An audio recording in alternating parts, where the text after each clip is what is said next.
धोने वाली बहू। शादी के पहले से ही विभा को कपड़े धोने का बड़ा शौक था। कभी नल के नीचे तो कभी तालाब के पास। अरे मेरी नीली वाली लुंगी नहीं दिख रही है। विभा की अम्मा, कहाँ रखी है लुंगी? अरे वो तो विभा ने परसों ही धोकर रखी थी आपकी अलमारी में, देखो वहीं होगी। वो ना मैंने आज धो दी, मुझे लगा कि गंदी हो गई होगी। अरे कैसे गंदी हो गई थी? उसे तो मैंने पहना भी नहीं। हे भगवान, इस लड़की के कपड़े धोने की आदत से परेशान हो गया हूँ मैं। जितना तो घर में राशन नहीं आता, उससे कहीं ज्यादा डिटर्जेंट पाउडर का खर्चा है। इसकी शादी करवा दो, शादी जाए अपने घर में ही करे काम, फिर चाहे घर के कपड़े धोने हो या पूरे गांव के। हाँ ठीक बोल रही हूँ, देखता हूँ मैं कोई लड़का। वो दिन भी आ जाता है जब विभा को देखने लड़के वाले आ जाते हैं। लड़की मुझे अच्छी लगी। होने वाली सास कहती है, बेटी अगर कुछ पूछना है तो पूछ लो। वैसे तो हमारी लड़की बहुत ही शर्मीली है, जो बोल दो वो मान लेती है, इसे क्या पूछना होगा। अरे कैसी बात कर रही हो माँ, मुझे इन लोगों के घर रहना है, सवाल तो कई है।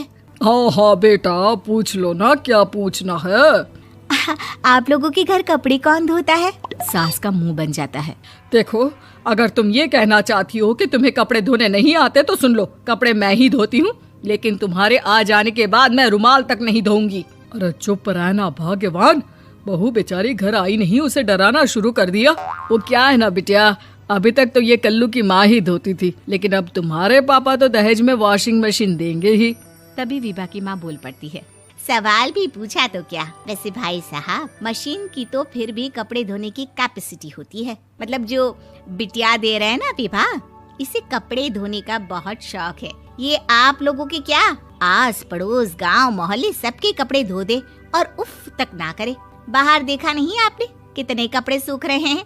सब हमारी बिटिया ने ही तो धोए हैं। बस भी करो ना माँ, शर्म आ रही इतनी तारीफ सुनकर।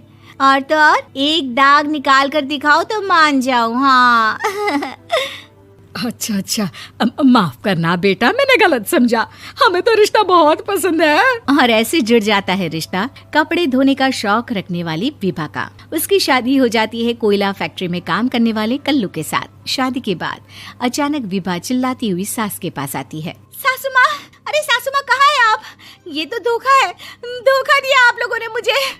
इसे ससुर के चक्कर के बारे में पता चल गया।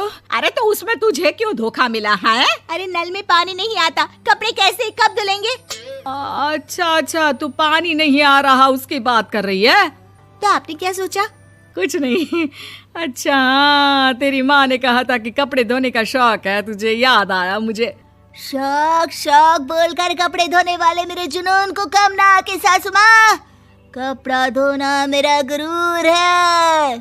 तभी पति भी वहाँ आ जाता है। अभी मैंने इसे सनी देओल की फिल्म दिखाई है, उसी के डायलॉग मार रही है माँ। अच्छा सुन, साफ साफ बता रही हूँ, पानी सुबह 4 से 6 और शाम को 10 से 12 आता है, समझी? विभा टाइमिंग सुनकर हैरान हो जाती है। ये क्या भूतों का मोहल्ला है?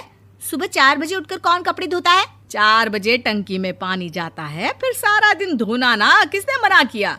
अरे कैसी बात कर रही हैं? 200 लीटर की टंकी में कितने कपड़े धो लूंगी मैं? सुबह ही उठ जाऊंगी मैं। अब क्या था, विभा सुबह 4 से लेकर रात के 12 बजे तक कपड़े ही धोती रहती। एक रोज सास पड़ोस से निकलकर कहीं जा रही होती है कि साथ वाली कहती है, हाँ कल्लू की माँ, जरा ये बताओ कि 2 साड़ी है, 2 ब्लाउज और एक पेटीकोट और एक नाड़े वाला लंबा कच्छा। हाँ तो? अरे तो क्या, कितना लोगी धुलाई ये बताओ। धोबन दिख रहे हैं हम क्या? हमारे पति सरकारी नौकरी से अभी रिटायर हुए हैं और बेटा सुपरवाइजर है कोयला फैक्ट्री में। धोबन समझ रखा है हमें? हाय रे कल्लू की अम्मा, माफ कर दो, वो तो मोहल्ले में यही सब बता रहे थे कि तुमने बहू को कपड़ा धुलवाने के काम में लगा दिया है। सास को पड़ोसन की बात सुनकर गुस्सा आ जाता है। वो घर पहुंचती है जहां घर के बाहर ही इतने सारे कपड़े सूख रहे होते हैं जितने कि किसी धोबन के घर पर। अरे ओ कल्लू की दुल्हन, बाहर निकल।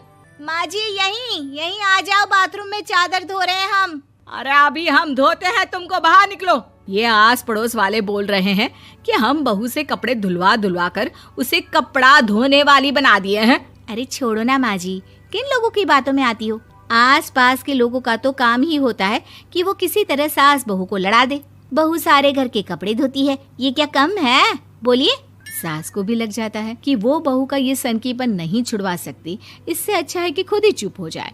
एक रोज सास और बहू मंदिर जाते हैं, जहाँ सास की साड़ी वहाँ खड़ी भीख मांगने वाली से मिलती है। माँ जी क्या बात है, आपकी साड़ी उस भिखारन से कितनी मिल रही है ना? हाँ हाँ देखो तो, दोनों की साड़ी मिल रही है। क्या बात है कल्लू की अम्मा, तुम खुद को तो अफसर की बीवी बताती हो और ऐसी सिंपल सी प्लेन साड़ी पहनकर घूमती हो। सिंपल और प्लेन नहीं है ये साड़ी। तो क्या सोने के धागे से फूल बने हैं?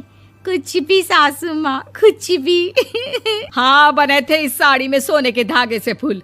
मेरे पति लेकर आए थे मद्रास से स्पेशली मेरे लिए 10,000 की। ताहे भाई साहब इस भिखारन के लिए भी सेम टू सेम साड़ी लेकर आए होंगे 10,000 की।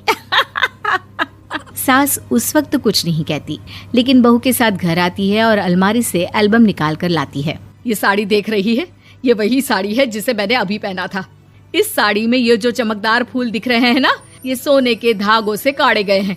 लेकिन तू लोकल वॉशिंग मशीन ब्रश से घिस घिस कर सारे फूलों को निकाल कर साड़ी प्लेन कर दी।